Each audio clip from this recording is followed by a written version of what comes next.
పరమగీతము 3వ అధ్యాయము 9-10 వచనాలు. లెబనోను మ్రానుతో మంచమొకటి సొలొమోను రాజు తనకు చేయించుకుని ఉన్నాడు. దాని స్తంభములు వెండిమయములు, దాని పాదములు స్వర్ణమయములు. ఈ చదవబడినటువంటి వచనములో లెబనోను మ్రానుతో సొలొమోను ఓ మంచాన్ని చేసుకున్నాడు. లెబనోను అనే మ్రాను పురుగు పట్టదు, పాడు కాదు, చెదిరిపోదు. అలాంటి మ్రానుతో ఓ మంచాన్ని సొలొమోను చేయించుకున్నాడు. ఈ వచనములో సొలొమోను అంటే అసలు సొలొమోను అనగా ప్రభువైన క్రీస్తు. క్రీస్తుకున్న పేరేమిటంటే సమాధానకర్త. సొలొమోను అనే మాటకు సమాధానకర్త అని అర్థం. సమాధానకర్త అనబడి యేసు ప్రభు. ఒక మ్రానుతో మంచాన్ని తయారు చేసుకున్నారు.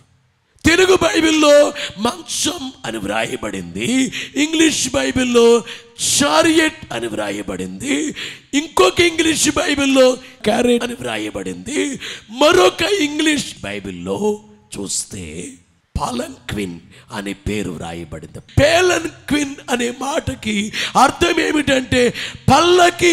యేసుక్రీస్తు అనబడే సొలొమోను ఓ పల్లకీని తయారు చేసుకున్నారు. పల్లకి ఏ మ్రానుతో? సిలువ మ్రానుతో తయారు చేసుకున్నారు. ఇంతకు ముందు పల్లకి పెళ్లి కుమారుణ్ణి పెళ్లి కుమార్తెని కూర్చోబెట్టి భుజాల మీద పల్లకి ఎత్తుకొని, బరువైన ఆ పల్లకి అంటే బలమైన వ్యక్తులు, కండలు తిరిగిన వ్యక్తులు మోసేవారు. నా చిన్నప్పుడు మా ఊర్లో నేను చూసా. పల్లకీలో కూర్చోబెట్టి తీసుకెళ్తారు. ఇంతకీ యేసు ప్రభు పల్లకి తయారు చేసుకున్నారట సిలువ మ్రానుతో. ఏంటి ఆ పల్లకి? క్రైస్తవ సంఘం దేవుడు తన స్వరక్తమిచ్చి సంపాదించిన తన సంఘం. ఈ లోకానికి దేవుడు వచ్చారు నరుడుగా. ఎందుకు? తన సంఘము కొరకు. తన సంఘము కొరకు ఆయన భూలోకములో జన్మించారు, జీవించారు, బోధించారు, కార్యాలు చేశారు, సిలువ మోసారు, ముఖం మీద ఉమ్ములేసిన, వీపి మీద గుద్దిన, కొరడాలతో కొట్టిన భరించారు, సిలువ వేయబడ్డారు. ఎందుకంటే తన సంఘము కొరకు. ఆ సంఘానికి బైబిల్లో కొన్ని పేర్లు ఉన్నాయి. మహిమగల సంఘము, జేసుల సంఘము, పెండ్లి కుమార్తె, గొర్రె పిల్ల భార్య, ప్రియురాలు, పరిశుద్ధుల సంఘము. ఈ పేర్లన్నీ ఉన్నాయి. ఈ సంఘము కొరకు యేసు వచ్చారు, మరలా వస్తున్నారు. ఆకాశ మండలములోకి ఆర్భాటముతోను, ప్రధాన దూత శబ్దముతోను, దేవుని బూరతోను పరలోకము నుండి ప్రభువు దిగి వచ్చును. ఆయన వచ్చినప్పుడు ఏం జరుగుద్ది?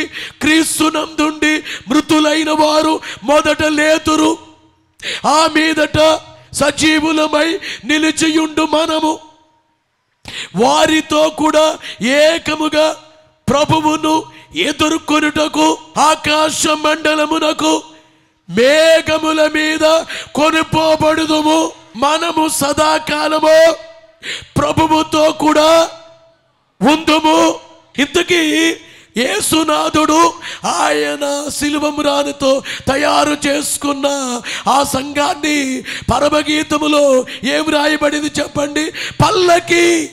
ఈ పల్లకి అనే సంఘములో యేసు ప్రభుని కూర్చోబెట్టుకోవాలి. బలో యేసు మహారాజుకో. నేను దేవునికి ఒక పల్లకి అవ్వాలి. పల్లకి. నీవు దేవునికో పల్లకి అవ్వాలి. యేసయ్య నాలో మిమ్మల్ని కూర్చోబెట్టుకుంటాను, నాలో మీరు రండి, నేనే ఒక పల్లకిని, మా కుటుంబం నీకొక పల్లకి. ఈ పల్లకీలు మీరు కూర్చోండి నాయన, మా ఇంట్లో మీరు ఉండండి నాయన. ఈ సంఘము మీకు పల్లకి. పల్లకీగా ఉండాలి కానీ మేకులుగా ఉండకూడదు సంఘం. సంఘము దేవుని గుచ్చేటట్లుగా, దేవుని బాధ పెట్టేటట్లుగా, అవమానించేటట్లుగా కాకుండా దేవునికి హాయి కలిగించేటట్లుగా ఉండాలి. హాయి కలిగించాలి. ఆ పల్లకీకుండే స్తంభములు వెండిమయములు. స్తంభాలు ఎలా ఉన్నాయి? వెండిమయములు. వెండి దగదగ మెరిసిపోతుంది. వెండి, దాని యొక్క స్తంభాలు వెండి అనడానికి కలిగిన కారణం ఏమిటి? సంఘము యొక్క స్తంభములు లేక కాళ్ళు. మీ ఇంట్లో మంచం ఉందమ్మా, ఆ మంచానికి 4 ఉంటాయి. దాన్ని ఏమంటారు? మంచము కాళ్ళు. ఆ కాళ్ళు లేకపోతే మంచం అట్లా ఉండదు. మొదటిగా స్తంభము అనేది కదల్చబడనిది. ఈ చర్చి లోపల ఎన్ని పిల్లర్స్ ఉన్నాయి? 4 ఉన్నాయి కదా. ఇక్కడ వచ్చే వారము ఆడే ఉంటాయా? ఇంకో చోట మారుతాయా? స్తంభము అంటే ఏంటి? స్థిరమైనది. అలాగే యేసును నమ్మిన సంఘము, విశ్వాసులు స్థిరముగా ఉండాలి. సమూయేలు మొదటి గ్రంథములో 2వ అధ్యాయము 8వ వచనం, భూమి యొక్క స్తంభములు యెహోవా వశము. The pillars of the earth are the lord's. భూమి యొక్క స్తంభములు యెహోవా యొక్క వశం. అంటే ఈ భూమి నిలబడ్డాక దేవుడు స్తంభాలు ఏర్పాటు చేశారట. అంటే భూమి కిందకు తవ్వితే స్తంభాలు ఏమి కనబడవు, కానీ తవ్వుకుంటూ వెళితే నీళ్లు కనబడతాయి. అందుకని నీటి మీద భూమికి పునాది వేశారు అని బైబిల్లో చూస్తున్నాం. ఓ మాటలో చెప్పాలంటే నీటి మీద భూమికి పునాది. అంతకంటే గొప్పది ఏమిటంటే మాట మీద అన్నిటికీ దేవుడు పునాది వేస్తాడు. దేవుని మాటే పునాది. అందుకనే బైబిల్లో హెబ్రీ పత్రికలో చెప్పిన మాట ఏమిటంటే తన మాత్తుగల మాట చొప్పున సమస్తమును నిర్వహించుచు. తన మహత్తుగల మాట. ప్రభునందు ప్రియులారా, యెరూషలేము మందిరము కట్టబడింది. దాంట్లో స్తంభాలు నిలబడ్డాయి. హీరామనబడే ఆయన స్తంభాలు తయారు చేశాడు. రాజు మొదటి గ్రంథం 7వ అధ్యాయం 21వ వచనం, ఈ స్తంభములను అతడు ఆ పరిశుద్ధ స్థలపు మంటపములో ఎత్తించెను. కుడి పార్శ్వపు స్తంభమును ఎత్తి దానికి యాకీను అని పేరు పెట్టెను. ఎడమ పార్శ్వపు స్తంభమును ఎత్తి దానికి బోయజు అని పేరు బలో యేసు మహారాజుకు. యెరూషలేము మందిరానికి ఏమి నిలవబడ్డాయి చెప్పండి? స్తంభాలు నిలపబడ్డాయి. కానీ నెబుకద్నెజరు యెరూషలేము పైకి వచ్చినప్పుడు ఆ స్తంభాలు పట్టుకుని వెళ్ళిపోయాడు. రాజులు 2వ గ్రంథము 25వ అధ్యాయము 13వ వచనములో చూస్తే యెహోవా మందిరములోనున్న ఇత్తడి స్తంభములను బట్లను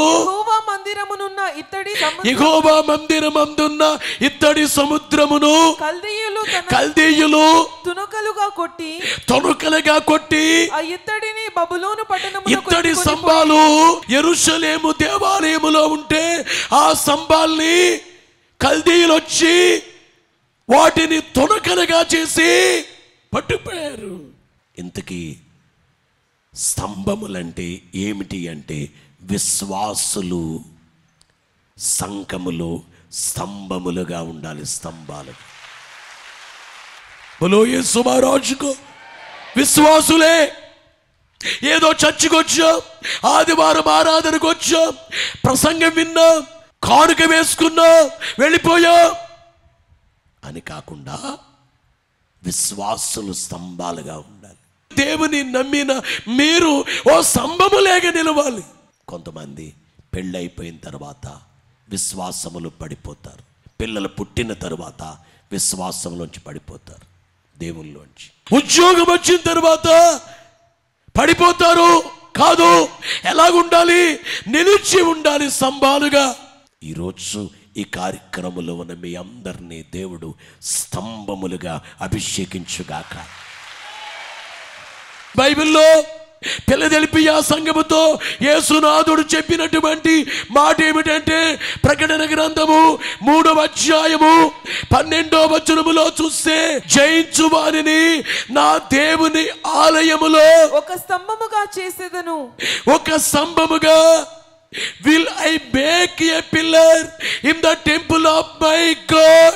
స్తంభముగా చేస్తాను నా దేవుని ఆలయములో అనగా ఫిలదెల్ఫియా సంఘముతో దేవుడు చెప్పే మాట ఏమిటంటే, మీలో జయించే వాళ్ళని పరలోకములో స్తంభముగా చేస్తాను.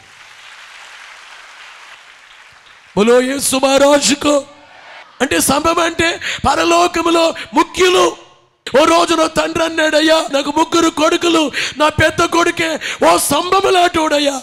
చెబితే వింటాడు, అర్థం చేసుకుంటాడు, తను చేసే పనిలో స్థిరంగా అప్పగించిన పనిని స్థిరంగా చేస్తాడు. గలతీ పత్రిక 2వ అధ్యాయం 9వ వచనములో స్తంభములుగా ఎంచబడిన యాకోబు, కేఫా, యోహాను అను వారు, జేమ్స్, సిఫాస్ అండ్ జాన్, ఈ 3 కూడా స్తంభాలుగా ఎంచబడ్డారట. స్తంభాలుగా.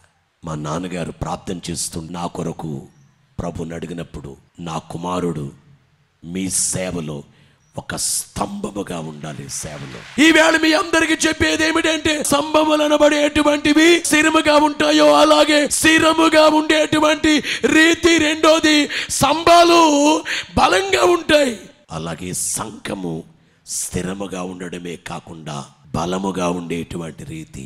క్రైస్తవ సంగమ ఘన కార్యములు చేయు కైలాము వచ్చును తెలుసునా, క్రీస్తు ప్రభువుని క్రియల మూలంబుగా కీర్తి పొందునాని తెలుసునా, నోడితువు తెలుసునా, ఇటుకు విడగొట్టుదువు తెలుసునా. బోలో యేసు మహారాజుకు. సంఘము బలంగా ఉండాలా, బలహీనముగా ఉండాలా? వెండి మయములు అనడానికి కలిగిన కారణం ఏమిటంటే, సంఘము బలముగా ఉంటుంది. బలముగా. సంఘమా, క్రీస్తు ప్రభువు నీ క్రియల మూలముగా కీర్తి నందును, కీడు నోడింతువు, కిటుకు విడగొట్టుదువు. సంఘము శూరత్వముతో కనిపించాలి. యేసు ప్రభుని ఎరిగినటువంటి ఓ కుటుంబము కూర్లో ఉందంటే మరి ఎట్లా ఉండాలి? బలంగా కనిపించాలి. యేసు మాకున్నారు, మేము ఏదైనా సాధించగలం. నన్ను బలపరచు వారి యందే నేను సమస్తము చేయగలను అని పౌలు గారు చెప్పినట్లుగా నేను సాధించగలను. కారణం యేసు ప్రభుని బట్టి. పౌలు గారు అన్నారు, నేను ఎప్పుడు బలహీనుడను అప్పుడే బలవంతుణ్ణి. గనుక సంఘము బలంగా ఉండాలా, బలహీనంగా ఉండాలా? చెప్పండి. ఆది క్రైస్తవ సంఘము స్థాపించబడింది మేడగదిలో. అప్పటి నుంచి ఇప్పుడు 2000 సంవత్సరాలు అయింది. 2000 సంవత్సరాల కాలములో సంఘము బలంగా ఉందా, బలహీనంగా ఉందా? యేసు నమ్మిన వారినే రంపాలతో కోసారు, అయినా బలంగా ఉందా? గొడ్డలతో నరికారు, అయినా బలంగా ఉందా? చెట్ల కొమ్మలకు వేలాడ తీశారు, అయినా బలంగా ఉందా? అడవిలో మృగానికి ఆహారంగా వేసినా బలంగానే ఉందా? సంఘము బలహీనమైపోలేదు. కత్తిపోటులు, రాళ్ల దెబ్బలు, కర్రకు గల రంపముల కోతలు, కత్తిపోటులు, రాళ్ల దెబ్బలు, కర్రకు గల రంపముల కోతలు, బెత్తములు, కొరడాలు, దెబ్బలుపై బడి చీలి దేగము వాడలాడిను రక్తము భూమిపై, బెత్తములు, కొరడాలు దెబ్బలుపై బడి చీలి దేహము వాడలాడిను రక్తము భూమిపై. కత్తిపోటులు వచ్చినా, రాళ్ల దెబ్బలు వచ్చినా, కర్రకు గల రంపముల కోతలు వచ్చినా సంఘమే బలహీనమైపోయిందా? బలంగా ఉందా? ఎందరో చక్రవర్తులు క్రైస్తవ సంఘాన్ని కోకటి వ్రాళ్లతో పెకలించి వేయాలనుకున్నారు. ఎన్ని చేసినా సంఘం బలంగా ఉందా? బలహీనమవుతుంది. సంఘం బలంగానే. అయితే సంఘానికి బలంగా ఉంది కదా, బలానికి కారణం ఎవరు? కొంతమందికి వాళ్ళ డబ్బే వాళ్ళకి బలం. కొంత బంగారం ఉంది, పర్లేదు, మా పిల్లల పెళ్ళిళ్ళకి ఇదంతా పనిచేస్తుందిలే అంటే వాళ్ళ బలం ఏంటి? మాకు చేనుంది, పొలం ఉంది అంటారు, ఇల్లు ఉంది అంటారు, స్థలం ఉంది అంటారు.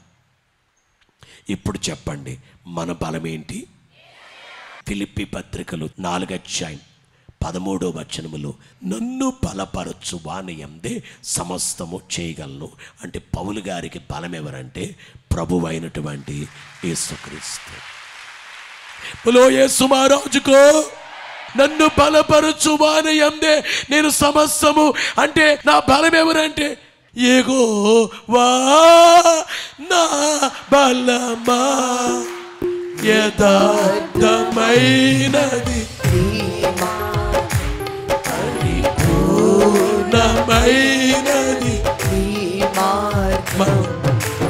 యెహోవా, యెహోవా నా. చేతులు పైకెత్తి గట్టిగా. యథార్థమైనది నీ మార్గం, పరిపూర్ణమైనది నీ మార్గం. ఇక్కడ యెహోవా నా బలమా అని భక్తుడు పాడారు. దైవజనుడు పాడిన దాంట్లో బలమును కీర్తియు శక్తి ప్రసిద్ధత సర్వము నీవే, సకల ప్రాణులు స్తుతి చెల్లించగా, సకల ప్రాణులు స్తుతి చెల్లించగా. బలో యేసు మహారాజుకు బలమును కీర్తియు శక్తి ప్రసిద్ధత సర్వము నీవే. బలము నీవే నాయన. యేసు ప్రభు నమ్మిన వాడికి బహుశా వాళ్ళ పక్షంగా ఎవరూ లేకపోవచ్చు, కానీ వారి బలం, నలిగిపోయే వారికి బలం, ఆ చితికిపోచున్న ఆ జనులకు బలం, ఆ బలమే యేసు ప్రభువే. అందుకని యేసు నమ్మిన వారు బలంగా కనబడతారు. అనగా దాని స్తంభములు వెండిమయములు. సంఘము యొక్క స్తంభాలు వెండి లేక బలంగా ఉండాలి. అయితే ఒక మాట ముందుగా చెప్పింది క్రీస్తే బలం. అయితే క్రీస్తే బలం ఆ ఒక్క మాట చెప్పేసుకుంటే అనేదే కాకుండా బైబిల్లో రోమాపత్రిక 4:21 అబ్రహాము విశ్వాసము వలన బలము పొందెను. ప్రభునందు ప్రియమైనటువంటి దేవుని విశ్వాసులారా, మన బలం ఏమిటంటే యేసు ప్రభువే. యేసు ప్రభువే బలం అనుకునే దాంట్లో మొదటిది ఏమిటంటే విశ్వాస బలం. హెబ్రీ పత్రిక 4:12 ఎందుకనగా దేవుని వాక్యము సజీవమై బలము గలదై. దేవుని వాక్యం అనబడేటువంటిది బలము గలది. ఈవేళ మనకి బలం ఏమిటంటే దేవుడు మనకిచ్చిన వాక్యాలే బలం. మొదటిది ఏంటి చెప్పండి? బలము విశ్వాసమే. క్రీస్తు నందు విశ్వాసము. రెండోది క్రీస్తు వాక్యమే బలం.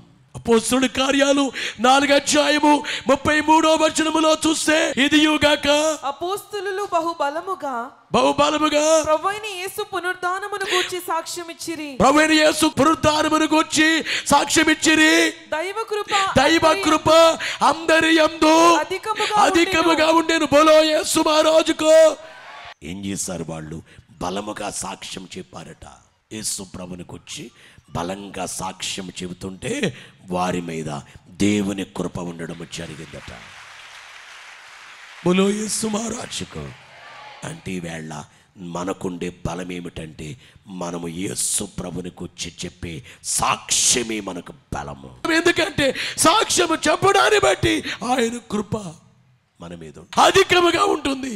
అందుకే నలుగురికి ప్రభువుని కూర్చి నువ్వు చెప్పు, పరిచయం చేయి. ఒకటి విశ్వాస బలము, రెండోది వాక్య బలము, మూడోది సాక్ష్య బలము, మరొక బలం ఏమిటంటే ప్రార్థనా బలము. ప్రార్థనా బలం అపోస్తలుల కార్యాలు 12వ అధ్యాయము 5వ వచనములో చూస్తే పేతురు చెరసాల్లో ఉంచబడిన సంఘమైతే అతని కొరకు అత్యాశక్తితో దేవునికి ప్రార్థన చేయుచుండెను. 10వ వచనం. మొదటి కావలిని రెండవ కావలిని దాటి పట్టణమునకు పోవు ఇనుప గవిని యొద్దకు వచ్చినప్పుడు దానంతటదే వారికి తెరుచుకొనెను. బలో యేసు మహారాజుకు సంకెళ్ళు ఊడిపోయాయి.